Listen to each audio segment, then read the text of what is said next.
These are the 4 most craziest Avengers Doomsday theories out there, and one of them could definitely be true, starting with Theory 1.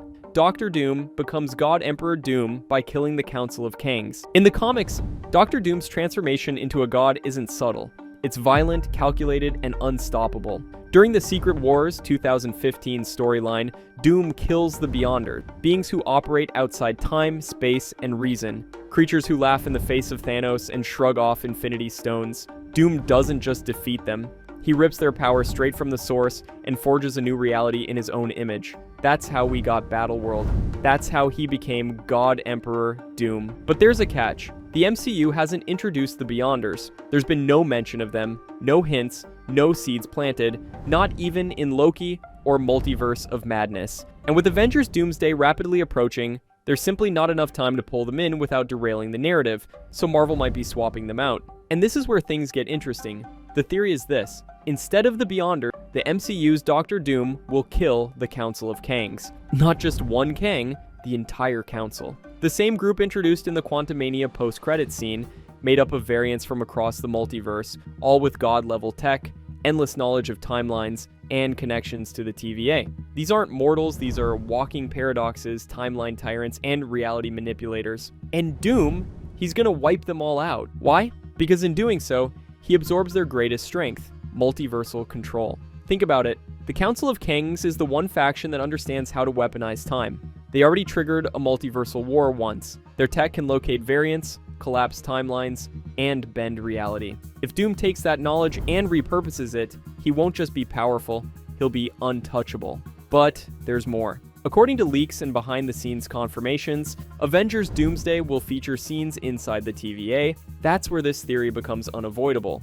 Doom isn't just killing Kang to steal his power, he's invading his house. He's taking over the TVA, the very organization that once kept the multiverse in check. And now that Loki controls it, guess who's next on Doom's hit list? Loki. This part's wild, but makes too much sense.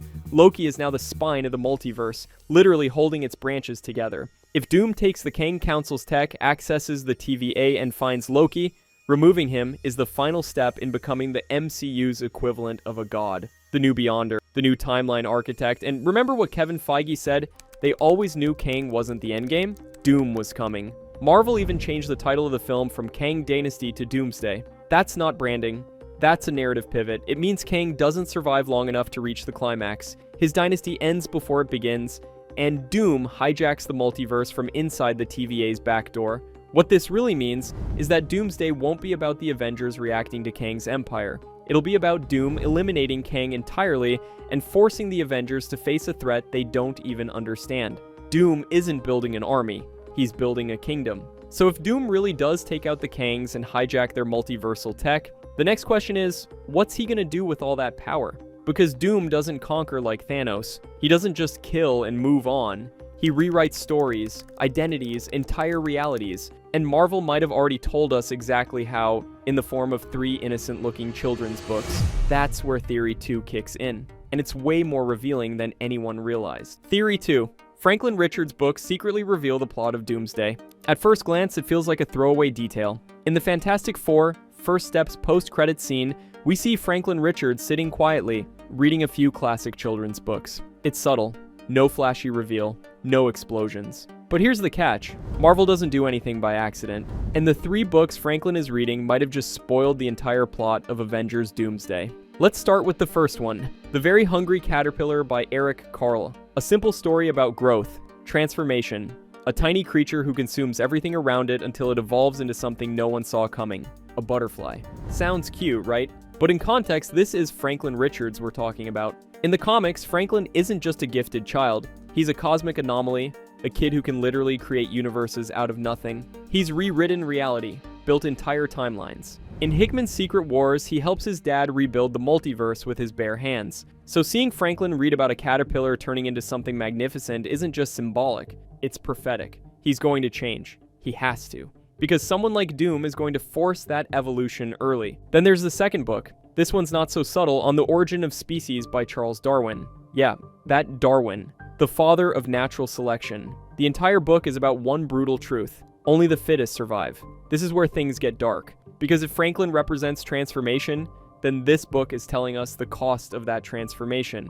We already know Avengers Doomsday will feature incursions, timeline collapses, and a body count. Anthony Mackie himself said not everyone's making it out alive, and the choice to include Darwin's book basically confirms it. Doomsday isn't about saving the multiverse, it's about watching it burn and seeing who crawls out of the ashes. But the third book, that's the real twist. It's called A Fly Went By, and this one's all about misunderstanding, fear, and chain reactions. A fly runs from a frog, the frog runs from a cat, the cat from a dog, and so on. But none of them realize they're all reacting to something harmless. A lamb stuck in a bucket, making noise by accident. In other words, the entire story is chaos and born from one small misunderstanding. Now zoom out, think of Doomsday. What if Doom presents himself as the lamb? Quiet, harmless, maybe even helpful. What if Sue and Franklin don't run from him, but trust him? And that moment, that mistake kicks off the multiversal collapse we've been bracing for.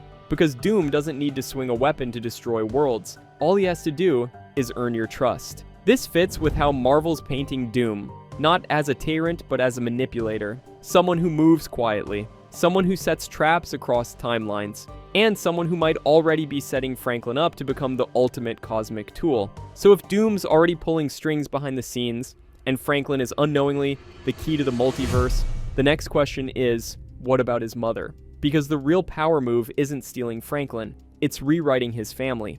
And that's where Theory 3 gets chilling. Theory 3. Doom will manipulate Franklin and Sue and erase Reed from their memories. Here's where things stop being strategic and start becoming personal. In the Secret Wars 2015 storyline by Jonathan Hickman, the exact story that Doomsday and Secret Wars are rumored to be pulling from, Doctor Doom doesn't just become a god, he reshapes reality in his image. And the cruelest part of it, he steals Reed Richards' family, literally. In that comic arc, after rebuilding reality into Battleworld, Doom brainwashes Sue Storm and Franklin Richards. He erases Reed from their minds entirely. Sue believes Doom is her husband. Franklin thinks he's his father. Doom lives as their protector, their provider, their god. Reed doesn't just lose the multiverse. He loses everything that made him human. Now here's where things get uncomfortable. That's not just a comic twist anymore. The Fantastic Four post-credit scene shows us Doom standing with Sue and Franklin, not fighting them, not kidnapping anyone, just standing there, calm, confident, present. And Sue doesn't attack him. That's not normal. This is Sue Storm we're talking about, the woman who once dropped force fields inside of Galactus's brain. If Doom was a threat to her child, she'd strike without hesitation, but she doesn't. And that tells us something that might be way worse than a battle. She already knows him. There's a real possibility that Doom has spent time around Franklin, maybe as a tutor, a scientific partner, maybe even a friend of the family. And if that's the case, he doesn't need to steal Franklin. He just has to flip one emotional switch. That's manipulation at a god tier level. And then there's the concept art leak, the one that shows God Emperor Doom sitting on a throne with Franklin and Sue standing beside him. Not bound, not held hostage, just there, peaceful, loyal. It mirrors the exact dynamic from the comics, where Sue loves him and Franklin obeys him. That's not a fight. That's psychological warfare. And look, we don't know if that scene takes place in Latveria or Battleworld, but either way, it doesn't matter, because by the time we get there, Doom's already won. He didn't take over the multiverse by brute force. He did it by convincing the two most powerful people in the room that he was the hero. Now ask yourself, why hasn't Reed shown up yet? Why didn't he rush in when Doom approached his wife and child? Here's the dark theory. Reed's already been erased. Just like in Secret Wars, Doom may have found a way to cut him out of their memory completely. A spell, a psychic tech device, something that rewrites their history before they even realize what's been taken.